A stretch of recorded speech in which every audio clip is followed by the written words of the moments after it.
Accounts में balance sheet, ये तुम्हारे पास क्वेश्चंस आते हैं कि कौन सी सब हेडिंग, कौन सी मेजर हेडिंग है, कौन सी आइटम किस हेडिंग में जानी है, उसके बारे में बताएंगे। आप सबका एनके जैन क्लासेस में स्वागत है। अब एक एक आइटम को यहाँ मैं लिख रहा हूँ और उसको सीखना, ठीक है नहीं? जो सपोर्टिंग मटेरियल में तुम्हारी दी हुई है उसके अनुसार ये हम लिख रहे हैं। सबसे पहले डिवेंचर, सीधी सीधी बात है। डिवेंचर में जो है, डिवेंचर को तुम्हें पता ही है, डिवेंचर जो हमारी लॉन्ग टर्म बोरोइंग है, नॉन करंट लायबिलिटी, ठीक है। फिर पब्लिक डिपॉजिट्स है, डिपॉजिट्स जो हम पब्लिक डिपॉजिट से लेते हैं, एफडी के रूप में लेते हैं, वो दूसरी आइटम है। उसके अंदर भी वो भी नॉन करंट लायबिलिटीज है, पेमेंट देनी है नॉन करंट, ठीक है ना, और लॉन्ग टर्म बारोइंग है। अब इसके बाद आते हैं सपोर्टिंग प्रीमियम रिजल्ट्स, जिससे सपोर्टिंग प्रीमियम्स आते हैं ना, शेयर्स के सपोर्टिंग प्रीमियम आते हैं ना, आते हैं जब शेयर इशू करते हैं या डिवेंचर इशू करते हैं तो सारे सपोर्टिंग प्रीमियम आता है। वो सपोर्टिंग प्रीमियम जो शेयर्स का, वो शेयर होल्डर्स का फंड है, किधर बात है, मैनेज शेयर होल्डर फंड्स हो गया, और रिजर्व सरप्लस में सब हेडिंग रिजर्व सरप्लस। ऐसे कैपिटल रिजर्व है, कैपिटल रिजर्व भी शेयर होल्डर्स का पार्ट है, जो कैपिटल रिजर्व है शेयर होल्डर का पार्ट है, और वो रिजर्व सरप्लस में गया। ऐसे फॉरफीचर शेयर्स अकाउंट है, जो फॉरफीचर्स की अमाउंट है वो भी शेयर होल्डर्स का फंड है, और वो क्या हो गया, सब्सक्राइब कैपिटल में एडिशन के रूप में उसमें दिखाएगी, ठीक है ना। सब्सक्राइब जो हुए उन्हीं को तो फॉरफीच करते हैं ना, अनसब्सक्राइब वाले के तो फॉरफीच करते ही। इस तरह interest accrued and due on debenture, अब वो हमारी लायबिलिटी, करंट लायबिलिटी, जो इंटरेस्ट अकार्ड हो गया और ड्यू हो गया, जो हमें पेमेंट करनी है कंपनी को, वो करंट लायबिलिटी होगी, उसी साल में पेमेंट करनी है ना, तो करंट लायबिलिटी हो गई, और वो अदर करंट लायबिलिटी। बात समझ में आ रही है, ठीक है। और इसके बाद उतार बाद में लेना, पहले समझा देता हूँ।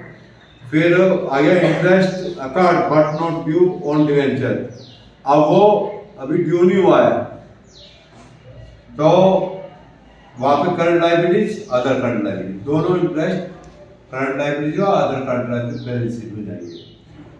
इसके बाद बिल्स पेबल्स, ट्रेड्स पेबल्स जिसे बोलते हैं, बिल्स पेबल्स अब खत्म हो गया हमारे यहाँ, वो भी करंट लायबिलिटी और ट्रेड पेबल्स में जाएगा। और advance receive from customers, customers से एडवांस रिसीव हुआ है तो वो हमारी करंट लायबिलिटी है। सीधा बेटे आगे तो करंट लायबिलिटीज है, और अदर इसमें हमारे advance payment other current liability. Sundry creditors जो ट्रेड क्रेडिटर्स है, ठीक है ना, वो करंट लायबिलिटी और करंट ट्रेड पेबल्स, ठीक है ना, ट्रेड पेबल्स नाम होगी ना, उसमें चल जाएगी। अनक्लेम डिविडेंड, जो डिविडेंड क्लेम नहीं करा हुआ अभी किसी ने, वो करंट लायबिलिटी से अदर करंट लायबिलिटी। जैसे मान लीजिए मेरे पास डिविडेंड आ जाता है, वो चेक बाय पोस्ट वो भेजते हैं, मेरे पास पोस्ट नहीं, unclaim dividend calls in arrears, जो कॉल्स इन एरियर्स है वो शेयर होल्डर्स का फंड है। कॉल्स इन एरियर एडवांस समझाया ना, कल परसों समझाएगा, तो वो शेयर होल्डर का फंड है, तो शेयर होल्डर फंड और मेजर हेडिंग हो गया, और सब्सक्राइब कैपिटल में जाएगा। सब्सक्राइब हो गया तो वो डिडक्शन के रूप में वहां दिखा देंगे। पहला जो था फॉरफीचर वाला, एडिशन के रूप में दिखाया था हमने, यहाँ पे वो माइनस कर दिया, अभी हमारे पास ऐसा नहीं है। फिर इसके बाद आ गया हमारा एडवांस, जो कॉल्स इन एडवांस और इंटरेस्ट, कोई भी एडवांस आया इंटरेस्ट दिया हमने, करंट वो आ गया हमारा current liabilities, other current liabilities. Interest accrued but not due on unsecured loan, unsecured loan का भी इंटरेस्ट हमारे पास जो भी ड्यू हो गया, अनड्यू हो गया, वो करंट लायबिलिटीज और other current liabilities. Debenture redemption reserves, तो डिवेंचर रिटेंशन रिजर्व्स जो है शेयर होल्डर फंड है, रिजर्व सरप्लस मिल जाएगा, रिजर्व, ठीक है ना। कैपिटल रिडेम्पशन रिजर्व वो भी शेयर होल्डर फंड में रिजर्व सरप्लस मिल जाएगा। एडवांस फ्रॉम कस्टमर लोन वो नॉन करंट लायबिलिटीज है और other non long term liabilities में चला जाएगा। ट्रेड पेबल्स बताया गया, current liabilities trade payables. Provision for tax current liabilities है, वो शॉर्ट टर्म प्रोविजन है, वो कुछ टैक्स का प्रोविजन है, वो हमारे को 3 महीने के अंदर पे करना है। नहीं तो पेनल्टी लगा देती गवर्नमेंट, यहाँ हर क्वार्टरली पेमेंट करते ना, तो शॉर्ट टर्म प्रोविजन जाएगा। सरप्लस जो बैलेंस इन स्टेटमेंट लॉस में डेबिट का सरप्लस जो होता है share holder fund reserve surplus में नेगेटिव अमाउंट, क्योंकि वो हमारा लॉस था, ठीक है ना, नेगेटिव हो गया ना। और जो प्रॉफिट वाला है वो हमारा रिजर्व सरप्लस में ऐड ऑटोमेटिक हो जाएगा। मॉर्गेज लोन वो भी नॉन करंट है, लॉन्ग टर्म बाद में आ गया। पेटेंट्स नॉन करंट है, फिक्स एसेट इंटेंजिबल में जाएगा। इन्वेस्टमेंट नॉन करंट एसेट है, नॉन करंट इन्वेस्टमेंट में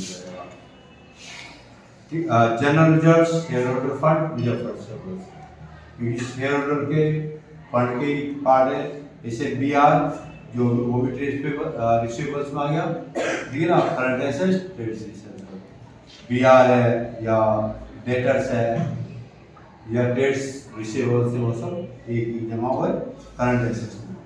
बारोइंग रिपेबल आफ्टर 3 इयर्स, जो हमें 3 साल बाद पेमेंट करनी है वो नॉन करंट है, ठीक है नहीं, और long term burrowing.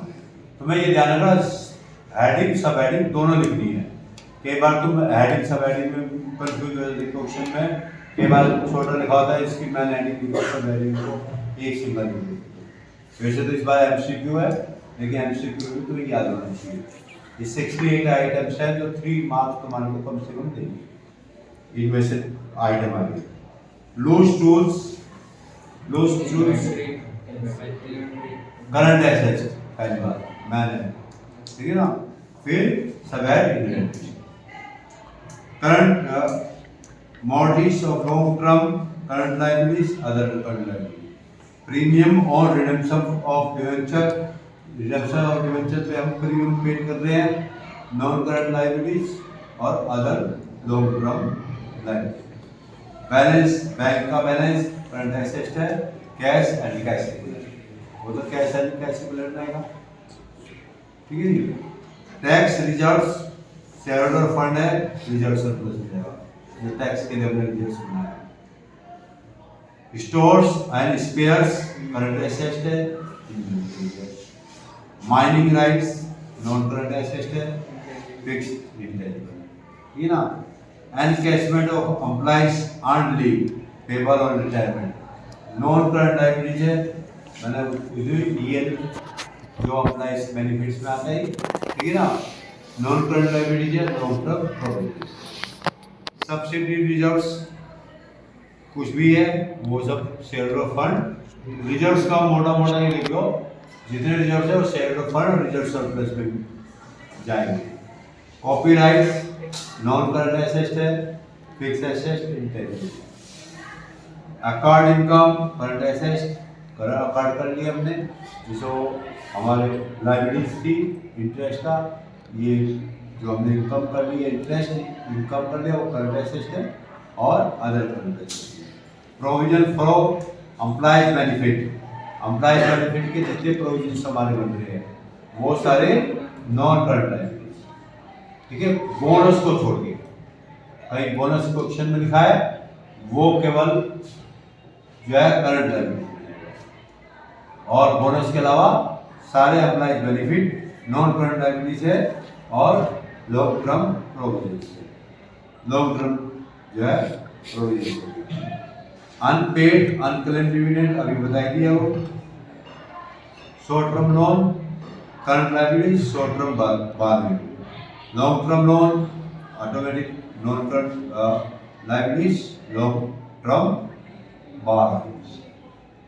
Share option outstanding account, ठीक है ना, share of funds reserve surplus. Computer तुम्हारे को पता ही है, non current asset, tangible asset, fix asset, tangible. Goodwill non current, fix asset, intangible. Debtors मैंने बता दिया पहले, लॉन्ग टर्म एसेट इन्वेस्टमेंट पहले बता दिया, ठीक, non current asset, non current investment, prepaid insurance, current asset, other current asset, building, non current asset, fix asset, tangible.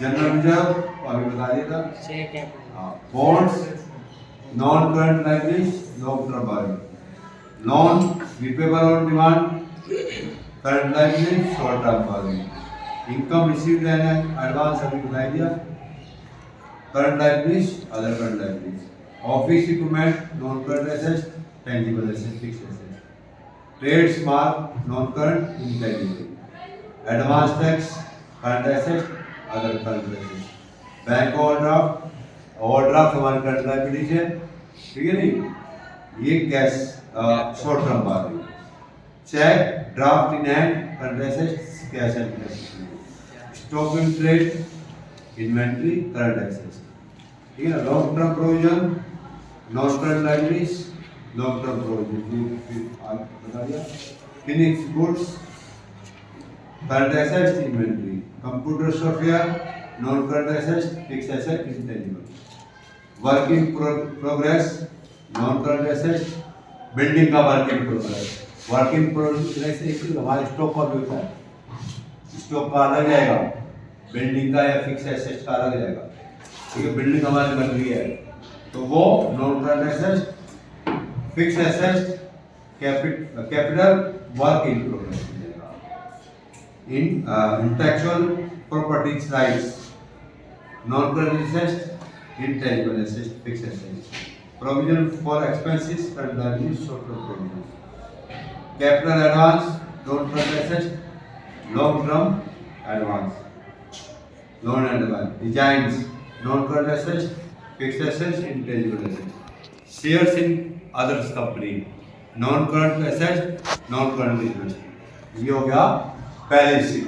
Profit loss account में हमारे को पता ही है रेवेन्यू फ्रॉम ऑपरेशन है, फिर अदर इनकम्स है, ठीक है ना, रेवेन्यू फ्रॉम ऑपरेशन में तुम्हारे पास सेल्स ऑफ प्रोडक्ट और सर्विसेज, सेल्स ऑफ स्क्रैप्स, ठीक है ना, अदर इनकम के अंदर interest income, dividend income, profit from sales and investment, fixed assets, bad debts recover, excess, provision made, return back हुआ, रेंटल इनकम, इस तरह की इनकम जो है other income. Cost of material consume में opening inventory of raw material, net purchase minus closing stock, जो तुम्हारा trading account में लेवल को करते हैं, ठीक है। Purchase of stock in trade, तुम्हें पता है परचेज का गुड्स का, change in inventory of finished goods, work in progress and stock in trade, ये तुम्हारे को पता ही है। Employ benefit expenses, direct expenses है, एम्प्लॉय बेनिफिट एक्सपेंसेस, इसके अंदर क्या क्या चीजें है, एम्प्लॉय बेनिफिट एक्सपेंसेस में समझ लो, बोनस, वेजेस, ये तो हो गए करंट, ठीक है ना, वेजेस और बोनस तो हो गए हमारे करंट, और लीव एनकैशमेंट, सैलरी का हमारी करंट हो गई, लीव एनकैशमेंट हमारी नॉन करंट हो गई, ठीक है ना। स्टाफ वेलफेयर एक्सपेंसेस, इसके अंदर करंट भी हो सकते हैं और लॉन्ग टर्म भी हो सकते हैं। Contribution to employ provident fund, ये नॉन करंट हो गई। फाइनेंस कॉस्ट में interest paid on term loan, interest paid on overdraft, interest paid on debenture, bond, public deposit, discount or loss on issue of debenture, return of premium payable on redemption of debenture, loan processing fees, guarantee charges, commitment charges, ठीक है ना। Depreciation अमाउंटाइज expenses में तुम्हारे को पता ही है, depreciation हमारा प्लांट पे, मशीनरी पे, बिल्डिंग पे, फर्नीचर पे, फिक्स्ड एसेट्स पे होता है। अमोर्टाइजेशन जो होता है हमारा पेटेंट पे, गुडविल पे, ट्रेडमार्क पे, कॉपीराइट पे, सॉफ्टवेयर, ठीक है ना। और अदर एक्सपेंसेस जो होते हैं, जैसे अदर एक्सपेंसेस हमारे carrying inward, outward, audit fees, insurance charges, rate taxes, bank charges, advertisement expenses, administrative expenses, selling and distribution expenses, power, electricity charge, repair of fixed assets, rent, telephone expenses, Sunday expenses. इस तरह के सारे हमारे heading और सब heading दोनों balance sheet की होगी। बैलेंस शीट जो तुम्हारी होती है वो सारी तुम्हारी को कंपनी है 2013 के हिसाब से बनानी है, शेड्यूल के हिसाब से बनानी है, अमेंडमेंट 2014 के हिसाब से बनानी है। वो तुम्हारी मैंने उस पर भी भेज दी थी, तुम्हारे पास ग्रुप में भी भेज दी थी, और साइड पे जिसे वीडियो देखने का मन हो देखो, नहीं देखने का मन हो मत देखो, जिसको अच्छी लगे सब्सक्राइब करो, नहीं अच्छी लगे मत करो सब्सक्राइब, लाइक करो, डिसलाइक करो, कमेंट्स दो, वो तुम्हारी अपनी मर्जी है। धन्यवाद।